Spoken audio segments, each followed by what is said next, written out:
Hi, I'm Eric, I found my phone, and welcome to another video. Today, we're going to be reacting to Retired from Sad New Career and Business.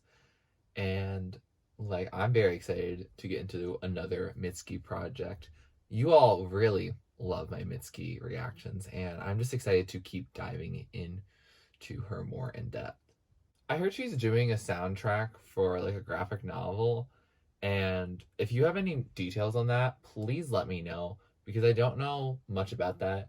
I keep getting ads for it, but I'm still very confused about when does that release? Is that something that should be reacted to? So let me know about that. But yeah, I don't really have much else to say, but thank you for requesting this, and anyway, let's get into it. The album is just under 30 minutes, and track number 1 is Goodbye My Danish Sweetheart, which I believe I've heard before. I think my friend choreographed to it, but I wasn't in that piece. So I think I've heard it before, but I don't really recall what it sounds like, and definitely have not paid a lot of attention to it. So let's get started. Oh, quirky way to begin.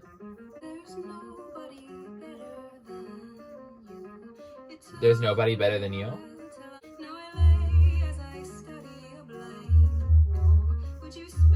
Now I lay as I study a blank wall.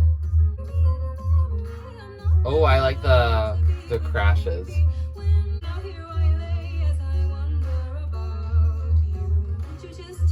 Now I lay as I wonder about you. Ooh, I feel like we're picking it up.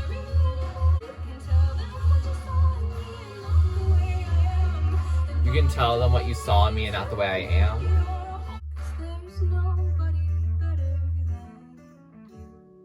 There's nobody better than you. Oh.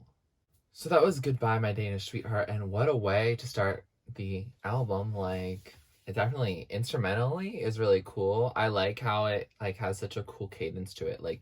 It revs you up a little bit, even though it's not really that rock heavy. It's just really a so I don't blame you, and just keeps going and going, and it just makes you want to keep listening. And by the time it's over at 2 minutes, you're like, what? You're just really excited. And so yeah, instrumentally, sonically, a good time. Definitely a way to get me excited for a new Mitski album to listen to. Lyrically, the song is basically saying farewell to a lover or even a friend or someone. I think it seems like a sort of relationship, but she's realizing that there's nobody better than that person, and she's hoping that when they're with their friends that they tell them about the good times and the good qualities that Mitski had and that they saw in Mitski, or the speaker rather, but telling about what they saw in them rather than the actual way they are. And it also seems by the end of the song that she's kind of devolving into I really, really want you back because there's nobody better than you. And so, she says she's retired from sad. You're gonna have to convince me a little bit more. But overall, I do enjoy the song. It's definitely a song to start the project, and it definitely captured my attention, which is always good. Track number 2 is Shame. Okay, this has started a lot slower.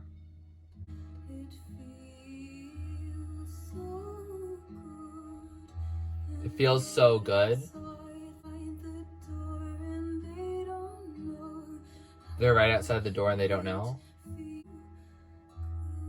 Oh, the timbre in her voice sounds very distinct here. Is that a moan? Sigh? Oh, this is really spooky and kind of ominous. This gives me haunted house vibes.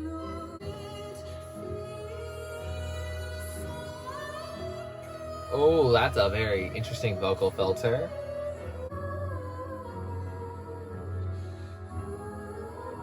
This is intense.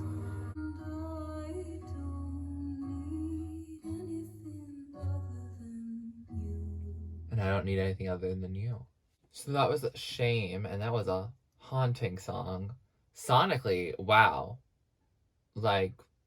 Interesting. I didn't expect to hear that.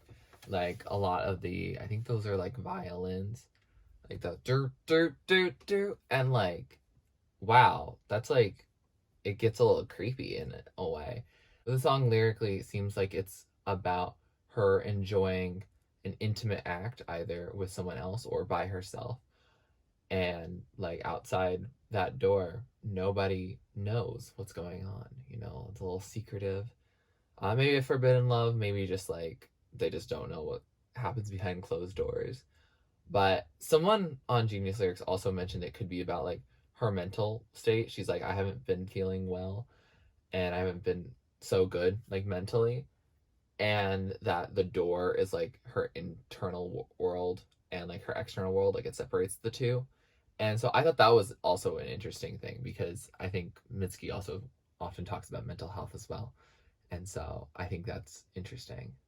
I also think that, and I don't need anything other than you, also echoes the Goodbye My Danish Sweetheart, which was very like interesting because like, maybe they did get them back. I don't know. I also just realized that there was also some Shakespeare references in the Goodbye My Danish Sweetheart because like it seems like a lot of the lines seem to reference lines, and that Hamlet is like the Danish sweetheart perhaps. But something, it seems like she's confessional, sometimes she doesn't seem confessional, so who knows. But back to Shame, I think this song is very interesting. I think it's interesting like creatively to explore, and I think sonically and lyrically it ventures into unknown, unfamiliar territory. And like I think I need to listen to it again, especially like in headphones, and knowing where it's gonna go for me to like fully figure out my opinion on it. Because like I was like, oh, I don't know if I would want to listen to that song just out of enjoyment, but like I think each time I think of that while listening to a Mitski project ends up being like one of the songs I really like. So I do want to keep an open mind about that.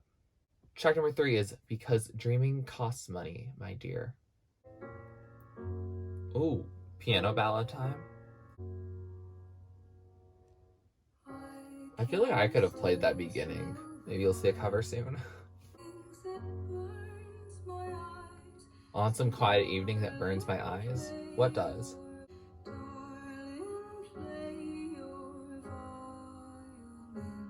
Darling, play your violin. Let's play your violin, but that's a trumpet right there.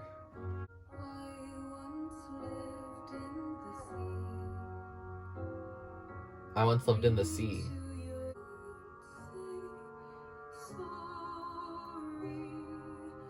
Don't say sorry. Oh, seems like there's background vocals coming in. I'll have to, interpret those.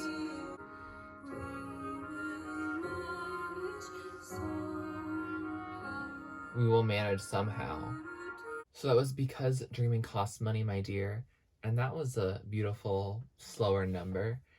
Like sonically, like the vocals coming in from the background, like just enveloping, like that's gonna sound amazing in headphones. I already know. But like we'll wait to, fully grasp that then. But I also liked the quiet piano, like the trumpet playing. Like it was a beautiful song. Lyrically, it seems like it's about like financial difficulty, and like the person that the speaker is speaking to seems to really enjoy the violin, and it's like what they live for. But like, music is not necessarily the most stable career path.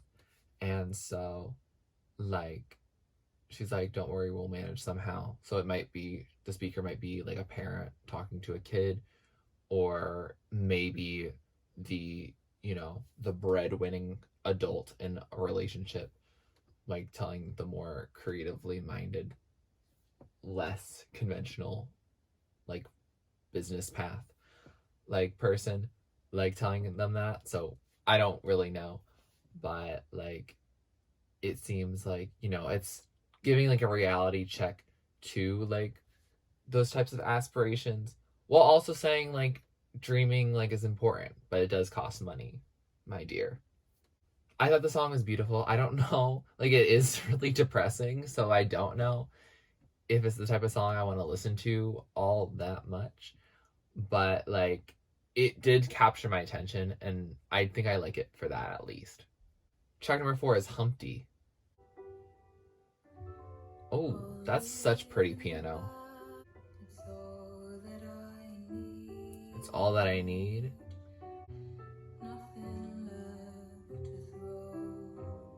Nothing left to throw.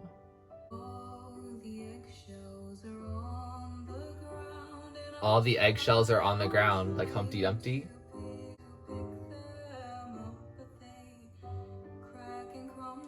She's trying to pick up these eggshells, but they keep cracking, and it's so much.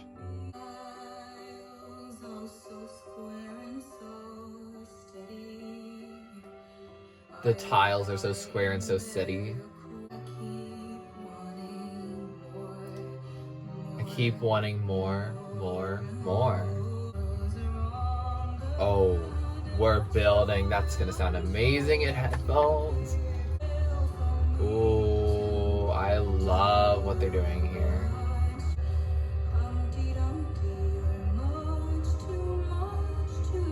Humpty Dumpty, too much.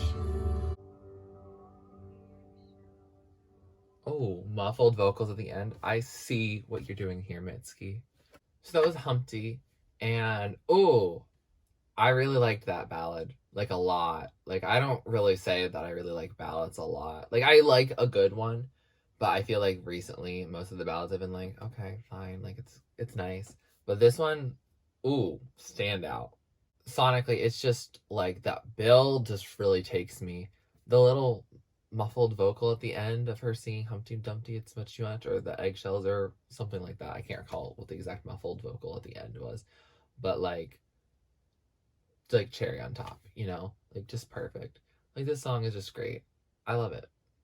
Lyrically, the song is about her going to just live in the bathtub because like it's just cool and clean, and all her belongings, they were broken on the ground like the eggshells, and like later she's trying to pick them up, but like it's just all too much, and they just keep cracking and crumbling, and it's just like very inevitable and futile. And like that's a mood relatable of just like you can't get all the eggshells off the ground, your metaphorical ground, and it's just much too much, and it feels like hopeless at times. What I really like about this song is that it feels very reminiscent of a book that I just read in my Japanese literature course, and I think it's cool because Mitski does have Japanese heritage. Like I think that's so like interesting. It's the book is called Twinkle Twinkle, uh, originally by Ikuni Kaori. My Japanese pronunciation is horrendous, so I'll just put her name on the screen. It's a book, I think it came out in the early 90s, and like it's about like this gay guy and this mentally unstable woman who like enter a marriage because neither of them wants to get like married, like and have like a real family, etc.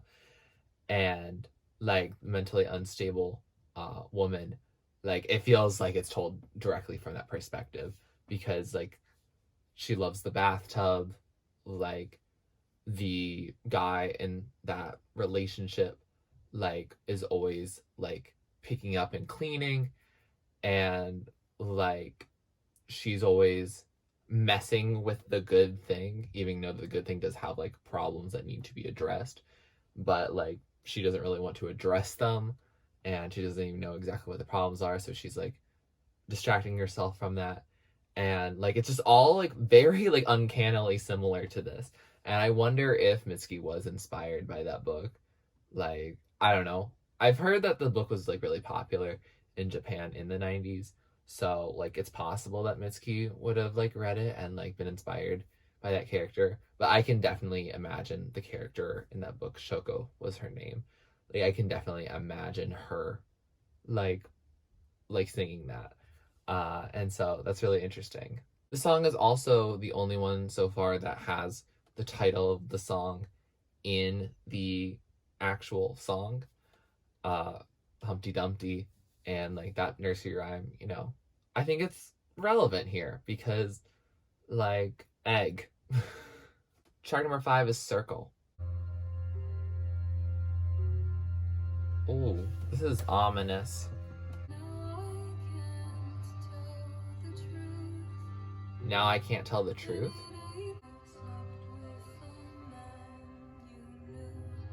I slept with a man you knew. Mitski. You told me once you were happy to have me.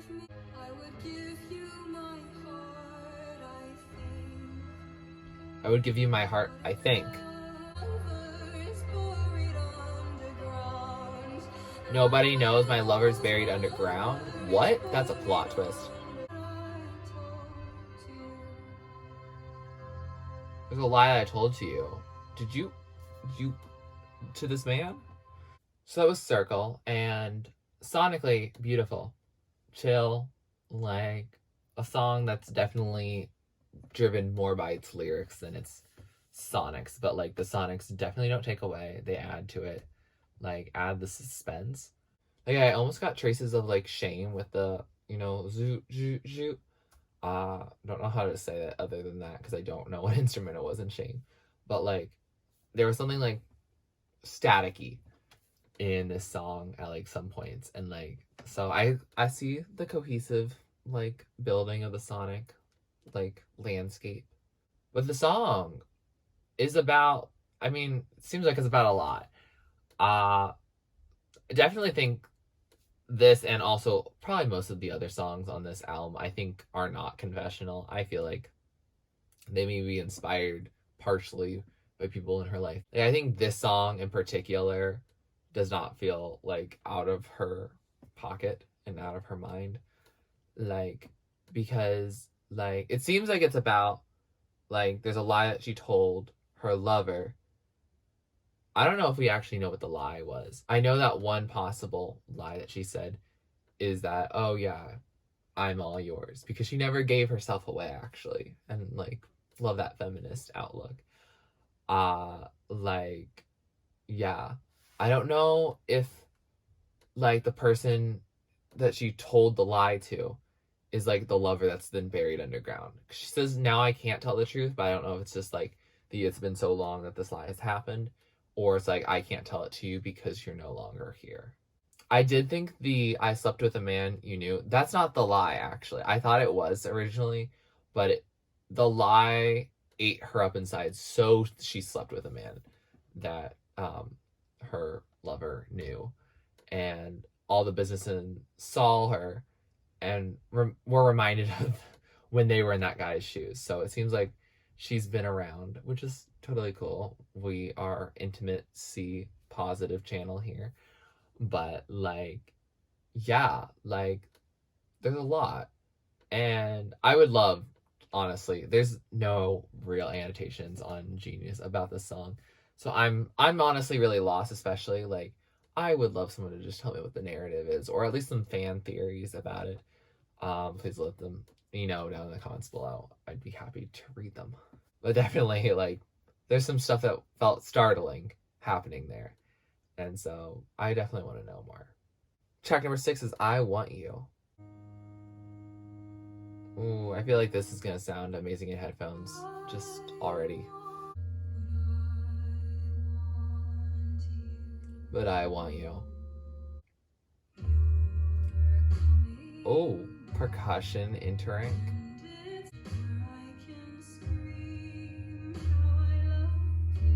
I just need a quiet place where I can scream how I love you. That's a big mood. At least the screaming part.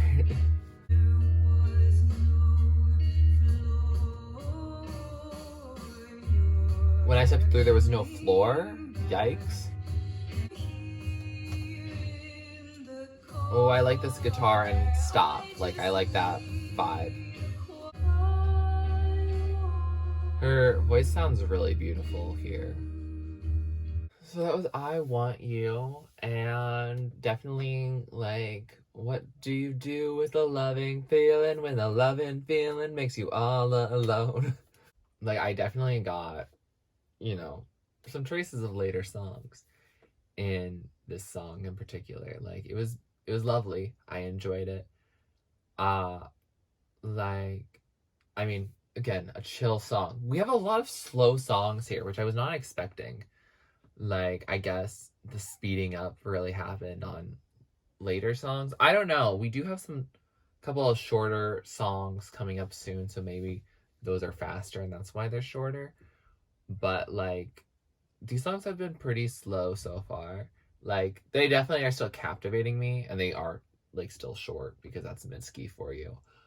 But like at the same time, I'm just not getting the like, up tempo, which is fine. Like it just it definitely is a different vibe than what I'm accustomed to from Mitski. The song is about wanting this person and like she loves that person, but it might not be like actual love. It might be more of an infatuation, like, or just like an unhealthy attachment. I thought one stanza that stuck out to me was the "You're in the house and I'm in the car," and either the love interest is going to come to her, or they have already like left, and so it's either a feeling of abandonment or like desire to come to her. And both of those are very plausible scenarios in the Mitski song universe. And so I thought it was a good song, definitely a very Mitski-esque song. But it definitely was a song I enjoyed. I'd listen to it again. Track number 7 is Square. Okay, this feels ominous as heck.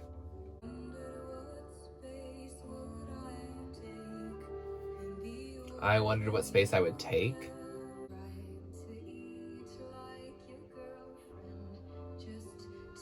I try to eat just like your girlfriend? What? You're lying awake because you're so starving? Mitski, eat.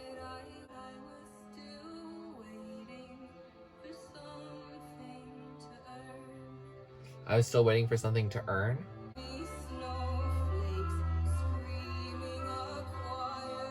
The snowflakes are screaming in a choir? That's such a cool image. Ooh, feels like a film tape in the background. Ooh, she just broke out into like this really good voice.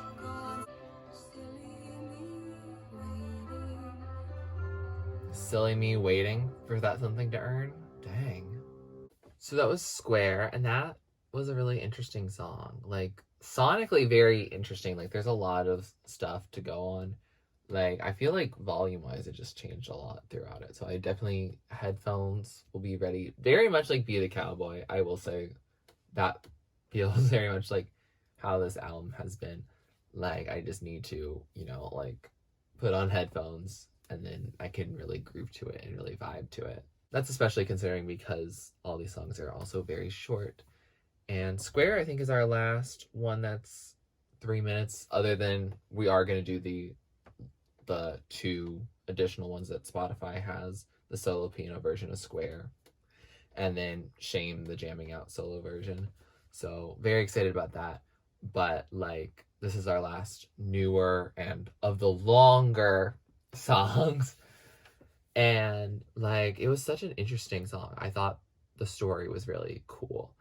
Like, her lover was apparently someone who their room was so square and neat and tidy, and she was wondering how she would take up space in his life. Yeah, so it's a his life, because you make such a good man. Never once did you know me. Whoa, like, yep. Like, I love that Mitski line now. And like, I also thought the quiet of snowflakes and the snowflakes were screaming a choir of mute, which I didn't catch the mute part because I think I started talking over it. But like, wow, that was such a cool image. I don't know how it connects to the song, but like, I thought it was really cool. Definitely, I also got an air of like Hayley Williams from Flowers for Vases. Like, I think it was Good Grief was that song. Like, that referenced her not really eating much because of like her sadness and loneliness.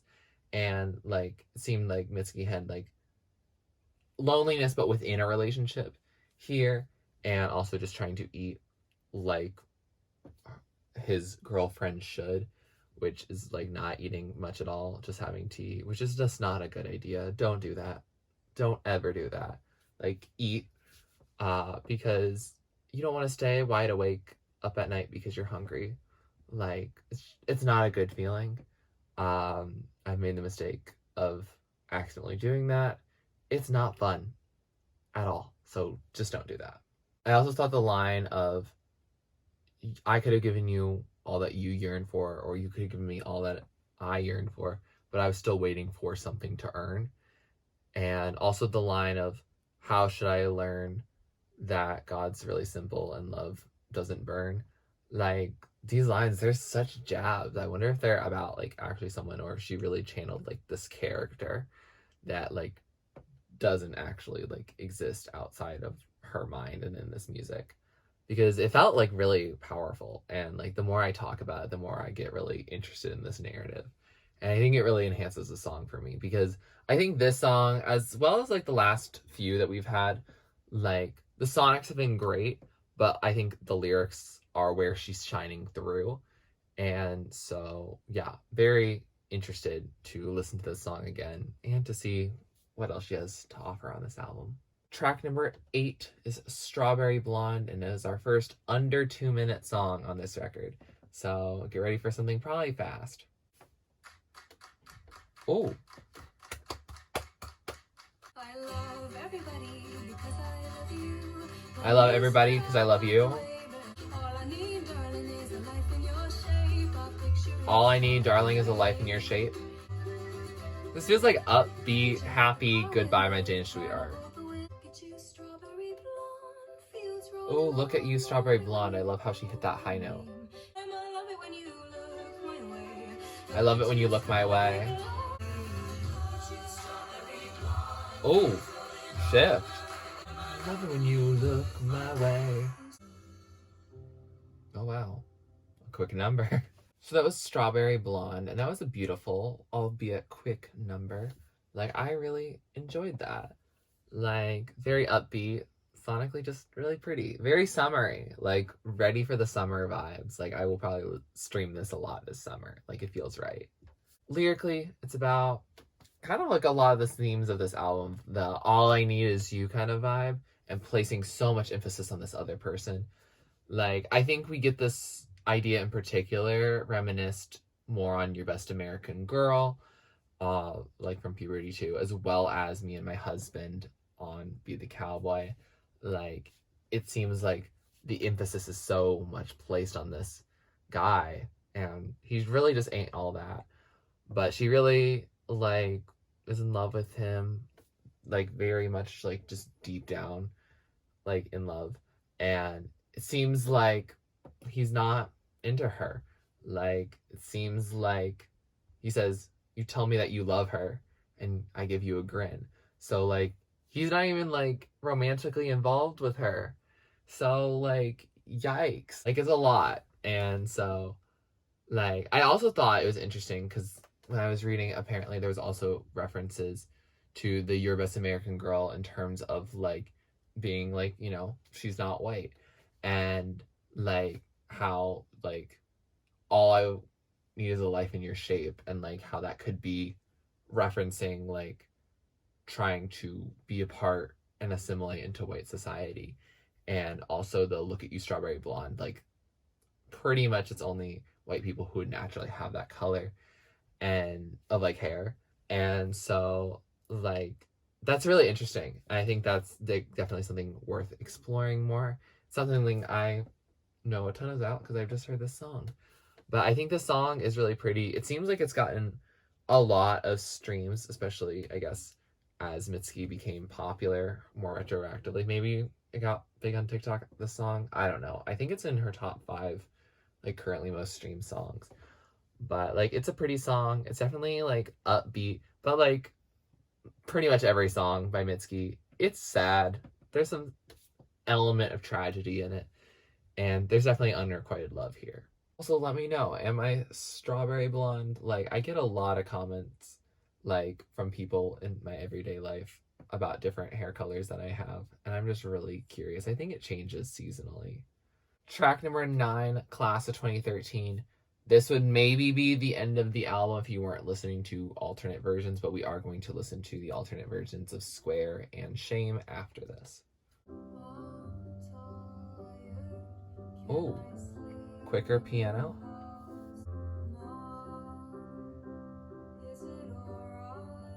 Oh, is she talking to her mom?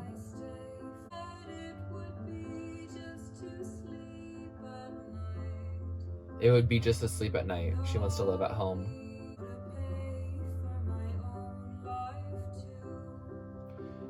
I'll leave when I figure out how to pay for my own life too.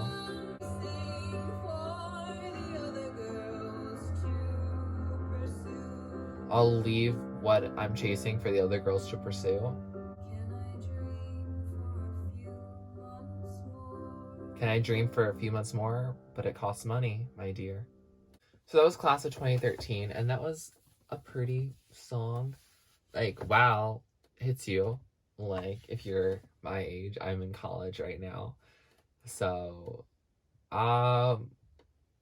message-wise, like, the song is about wanting to dream and, you know, asking your mom to stay, like, at her house, because you can't really pay as a struggling musician to, like, live on your own. And, like, she's asking, and she's like, don't worry, I won't be, like, a burden. But then she does also keep asking, like, hey, can you watch my back? Like, can I, like, just stay here for a year or two? Can I keep dreaming a few months longer? And, like, I think it definitely relates to the because dreaming costs money, my dear. Like, I don't know if Mitski was a violin player. Maybe she is the subject that the speaker is singing to in track 3. But, like, this song was also made when Mitski was still in college. And, like, this whole album, I think, was made during college. So, like, her worries for the future are very palpable and very relatable. Like, I'm not studying, like, music or something that I would consider, like, a creative, like, a creative path of sorts. But, like, at the same time, it's still, like, the job market's not great right now. And so, like, figuring life out is gonna be interesting. And now I'm thinking a lot of things.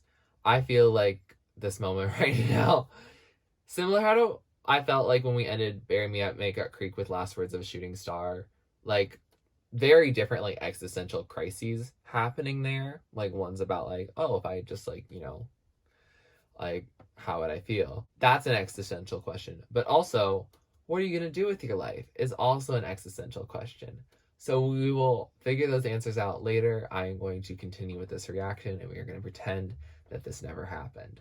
Sonically, the song is also good, though. Track number 10 is Square Solo Piano Version. Oh, there's a little bit of static. I feel like this is, like, a really raw recording. Oh, I do love how this is so raw, and it feels good.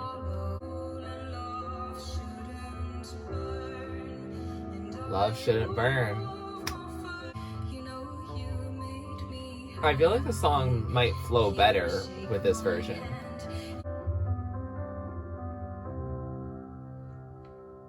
Ooh, I love that.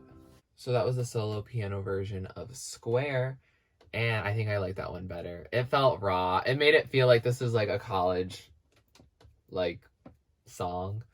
Like, I mean, I made music in college, and so, like, I can relate. Like, I love that rawness. It feels like it was played live, just without an audience. And, like, that's just kind of cool. It felt very intimate. I felt like I was getting a little personal concert from Mitski. And that's just through the speaker. Imagine hearing that just through your ears. Like, it's going to be lovely. Like, I'm going to enjoy that. I think when I do, like, my favorites at the end, that I'll probably just pick which version I like better. I'll, like, note it on the little thing and, like, place that within the category, because I think I probably will like that better than the original, like, ultimately. But I do have to hear the original again, like, in headphones again, you know, just so I can, like, you know, give a better comparison between the two. but it was beautiful sonically. Like, I'm a sucker for some good piano, and it was very raw piano. You could tell it was like done in basically one take probably, and yeah, sounds really good. Track number 11, last track on this album, Shame, Jamming Out solo version. Ooh, door sound. Ooh, that's some distorted guitar right there. Ooh, that sigh hits different. It still kept that electric guitar distortion rather than like going into that ominous thing.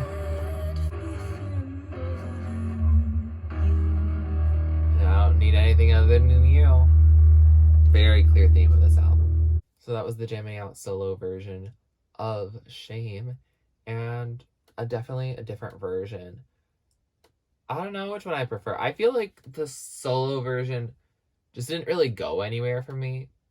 Personally, I like the sounds that the guitar made, and it definitely allowed me to like hear the song without worrying too much about the instrumental. But I think the original instrumental is much more creative, and like, I don't know, I don't think the solo version, Jamming Out, does much to me. Maybe it'll move me more when I have my headphones in, but again, I do have to check on that. Like, for now, I think I'm more intrigued by the original version, whereas like it feels like the solo version just feels like chords getting played, if that makes sense. Like, the piano one flows so nicely, and I think this guitar one, like, it starts and it stops and it starts and it stops, and so it's like not such a continuous feeling, you know? But it is nice to hear the song again in different instrumentation and see how I feel more about the lyrics now that like they're separate. I feel like also the original version of Shame really ties itself more nicely to the lyrics, because I feel like a lot of Mitski's songs tell a kind of a story with the sound of it, especially if the sound evolves over time. And this sound doesn't really evolve over time, whereas like the original one definitely evolves over time. And so like it's nice to hear that difference.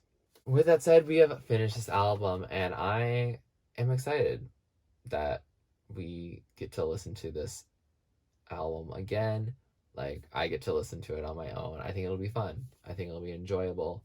Like, I love adding more Mitski songs to my regular rotation because like she really hasn't fallen out. Like, I'm glad I do these like on a roughly once a month type vibe, because right as I get to the month, like, that's when whatever like the song I was obsessed with like can chill out a little bit, and like it needs to be like taking a little bit of a vacation before it starts getting just overplayed in my repertoire. And so I'm glad I have more Mitski songs to vibe with, like songs I can explore and that aren't overplayed in my head yet, and songs I can just regularly listen to, and that's just a nice thing. It's beyond impressive that she made this album while in college.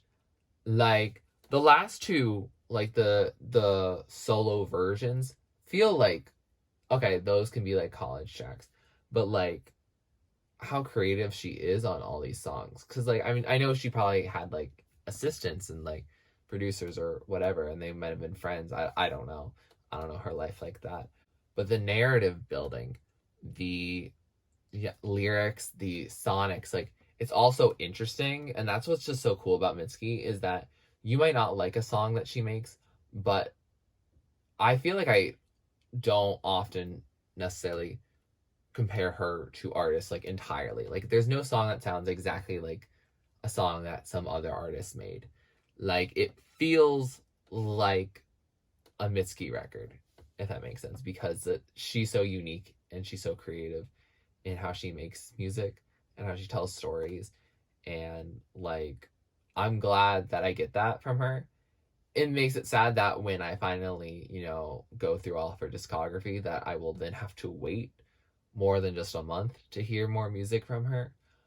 But at the same time, like, I do find that there's something really valuable and something I really appreciate in Mitski having her own sound that like we don't always hear from everyone else. The song definitely has a very recurring theme of wanting this person and either wanting them back or wanting them when they're right next to you, or wanting them but they're definitely not yours and won't ever be yours. Like that want is definitely a recurring theme, and like that want in an isolating way. I only want you. I don't need anything else because I have you or because I want you. Like I won't want anything else after that. Like there's that definitely that isolating feeling. And I think that's talked about on later records for sure, but I feel like it's really driven home here, and it's nice to see where she sort of began. I know this is like I think her second album at that point, but like I think it's interesting to hear such a strong theme of that and see how that plays out in later, arguably more polished records. I don't want to say that, but like, because like this album is like definitely like well made, but like it's definitely really interesting to hear how she is here and then how her sound evolves over time. That said, like I think my only critique is that there's sometimes where like stories here like they kind of go on to different paths, like because dreaming costs money, my dear, Circle, and Class of 2013. Like I feel like we go into completely different directions here. There might be casual allusions to the other songs, but like not really big. And then also I would say also it's not presented in a chronological order per se. Like the I Want You Back doesn't feel like it's tied at the same time to like, oh, I want you, but you actually love her instead. Like, I think, like, I guess story-wise, like, within the context of the album, like, it's a little less cohesive. But I don't know if that's what she was intending to do. I mean, this is also, like, she's in college right now. She's making, like, you know, these songs, and they sound all good. Like, so I don't think I can really, like, complain about, oh, you didn't make a story that took us from start to finish. That's just would be like a cherry on top kind of vibe, rather than like, oh, this is the only qualifier that makes a good album, because it's a great album. Like I can tell that on a first listen. I'm going to like it more as I listen to it more and in more controlled sonic settings, and I think it's going to be a fun time. A sad time, but a fun time nonetheless. I would also like to restate my case and rest my case that Mitski lied to us. She did not retire from SAD. I don't even think she's in business, honestly. I think she's still just sad. With that said, here are some of my favorites. So the top tier are the songs that I love, the standouts, the top tier. Like, I'll play them over and over. Songs in the middle are songs that I like. They like are still going to be added to my playlist, but they might not be the top of the top. And then songs at the bottom are just not really my thing. Doesn't mean they're a bad song. Doesn't mean they can't be your favorite song. Just means it might not be for me. And that's totally okay. We can have our own opinions. Like, Mitski does some cool, interesting things, but like sometimes they take directions that we might not be cool with. If you like this video, please like it, please comment down below. Would you like me to react or listen to next? Please subscribe to my channel if you're not already and you'd like to be. And thanks for watching. This is TurtleStormer. Catch you later. It's storming turtles from out of the sky. Turtles don't need to know why. Just smile big, open your eyes. It's storming turtles.